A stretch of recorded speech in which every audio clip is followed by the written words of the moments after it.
સહજાનંદ સ્વામી મહારાજની જય. પૂર્ણ પુરુષોત્તમ ભગવાન શ્રી સ્વામિનારાયણના અત્યંત કૃપા પાત્ર અને લાડીલા આપ સર્વે મુક્ત મંડળને મારા દંડવત પ્રણામ થઈ. જય સ્વામિનારાયણ. આપણે જરૂર સવારની ક્લિપ લેતા હતા, એમાં ક્યારેક ગોપાળાનંદ સ્વામીની વાતોમાંથી, ક્યારેક સદગુરુ મહાપુરુષદાસજી સ્વામીની વાતોમાંથી, ક્યારેક રૂગનાચરણદાસજી સ્વામીની વાતોમાંથી, ક્યારેક બાપાશ્રીની વાતોમાંથી અને વડોદરાની લીલામાંથી, અને બધા જુદા જુદા આપણે સિલેક્શન, મને જે સારા સારા લાગતા હતા તમારી પાસે બધા પીરસા છે.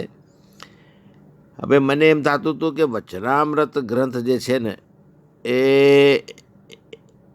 એનો અભ્યાસ જરા લોકોને અઘરો પડે છે. એમાં અમુક વચનામૃતો તો ખરેખર બહુ જ સિરિયસ છે. લોહાના સારંગપુરના અમુક વચનામૃતો છે. પણ અમે બધા જ્યારે નાના હતા ને, અને ત્યારે મુક્તરાજ સોમચંદ બાપા એમને એમ કહેતા કે ભાઈ 273 વચનામૃતનો અભ્યાસ તો કરો તો એકદમ સંપૂર્ણ જ્ઞાન તમારી પાસે આવી જાય. વચનામૃતો છે, મહારાજે શિક્ષાપત્રીના શ્લોક 209માં શું કીધું કે મદરૂપમિતિ મદવાણી માન્યેયમ પરમાત્મા માન્યેયમ પરમ આદરાત, આદર સહિત આ જે અમારી વાણી તે અમારું સ્વરૂપ છે, એ રીતે પરમ આદર થકી માનવી. આ રીતે શ્રીજી મહારાજે પોતાની વાણીને પોતાનું સ્વરૂપ કહ્યું છે.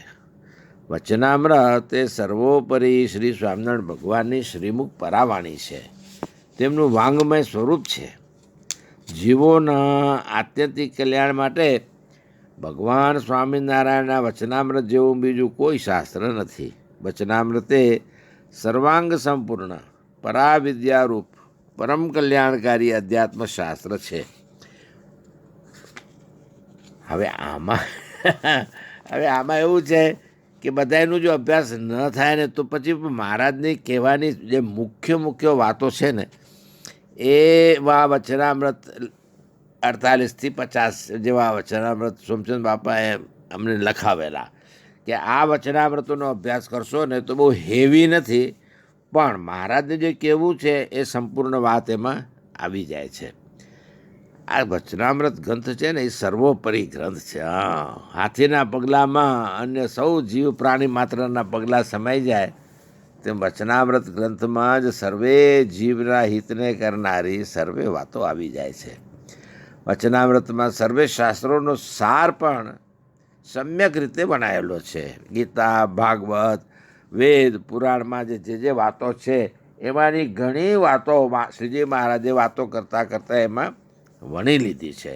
જેમ નાના મોટા ઝરણાઓ નદીમાં વિલીન થઈ જાય, તેમ વચનામૃત મહાસાગરમાં વિવિધ મતાંતરો રૂપી ઝરણાઓ કેટલા એના, કોઈ કાંઈ માને, કોઈ કાંઈ માને, કોઈ મહારાજ પાસે આવે ને આમ વાત રજૂ કરી, આ વાત રજૂ કરે, પણ મહારાજે બધાને સમજાવતા, સંતોષ પમાડતા અને એનું કલ્યાણ નિશ્ચિતપણે સ્પષ્ટ રીતે થાય એવું બધું સમજાવતા. તો આવું જે અદ્ભુત શાસ્ત્ર, નામ શું છે? વચનામૃત, વચન રૂપી અમૃત. તો જેમ ઝરણાઓ મહાસાગરમાં વિલીન થાય છે, તેમ વચનામૃતમાં પણ આ બધા મતાંતરોની વાતો આવી જાય છે. એટલે જેવું વચનામૃતનું ડીપ સ્ટડી કરે ને તો બધું સમજાઈ જાય. ભગવાન સ્વામિનારાયણે શું કીધું કે આ વાર્તા જે અમે કરી છે તે કેવી છે? તો વેદ, શાસ્ત્ર, પુરાણ આદિ જે કલ્યાણને અર્થે પૃથ્વીને વિશે શબ્દ માત્ર છે તે સર્વેનું અમે શ્રવણ કરી ને તેનું સાર કાઢી અને આ વાર્તા કરી છે. તે પરમ રહસ્ય છે ને સારનું પણ સાર છે. તો આવા 273 એકચ્યુઅલી તો નવા આદરવાળાઓ માટે વાત કરું કે મહારાજ જ્યારે વાતો કરતા ને તે બધા સંતો, ઘણા સંતો એને ખરડા લખી લેતા. આજે પણ તમે જુઓ ક્યાંય સભાઓ થાય છે તો એવા સેંકડો માણસો નોટબુક ને પેન લઈને બેઠા હોય છે અને જે વાત થાય એની નોંધ કરે છે. તો શ્રીજી મહારાજ જ્યારે વાતો કરતા ને ત્યારે જે સંતો લખી લેતા એના ખરડા, એને ખરડા કહેતા, ખરડા કહેવાય. તો ડ્રાફ્ટ, ખરડો એટલે ડ્રાફ્ટ. તો એવા લગભગ 1200 ઉપરના ખરડા હતા. અને પછી શ્રીજી મહારાજે ધામમાં જતાં પહેલાં નક્કી કર્યું કે ભાઈ મેં બધી વાતો કરી છે, પણ બધાનું કોઈ સમન્વય કરી અને પછી એને એવી રીતે મૂકીએ કે કોઈ રિપીટેશન ના આવે. હા, એટલે પછી એ બધા જે ખરડા હતા ને બધા મહારાજે મંગાવી. પોતે અભ્યાસ તો પોતે તો વાત કરી હતી એટલે એને ખ્યાલ હતો, પણ એમણે પછી સદગુરુ આપણા 5 સદગુરુઓને મુક્તાનંદ સ્વામી, શુકાનંદ સ્વામી, ગોપાળાનંદ સ્વામી, બ્રહ્માનંદ સ્વામી, નિત્યાનંદ સ્વામી, એમને કીધું કે તમે આને હવે આનું સમન્વય કરો. એટલે એ બધા જે સેંકડો ખરડાઓ હતા તેમાંથી પછી નક્કી કરી અને 262 વચનામૃત નક્કી થયેલા. અને મહારાજની હાજરીમાં એ 262 વચનામૃત એ વરતાલની પ્રત અને અમદાવાદની પ્રત એવી રીતે થયા.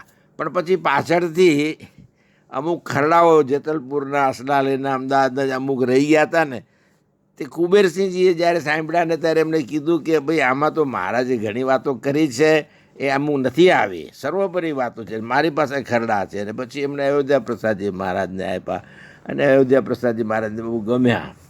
પણ પછી રઘુવીરજી મહારાજને એમ થયું કે હવે જે મહારાજની હાજરીમાં 262 નક્કી થયા છે તે પહેલાં રહેવા દો, પછી સંતો અભ્યાસ કરીને કહેશે.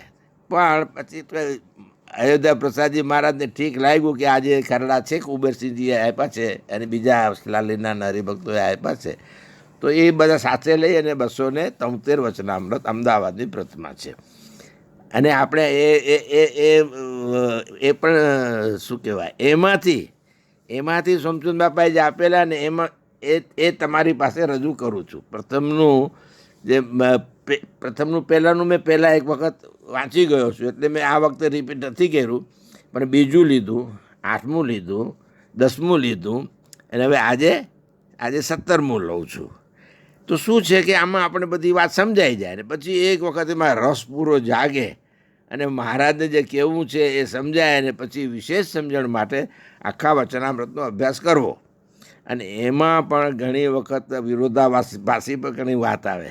હા, મહારાજ પોતાનું સર્વોપરીપણું પણ કીધું હોય અને ક્યારેક પોતાને નાના ભગત પણ કીધું હોય.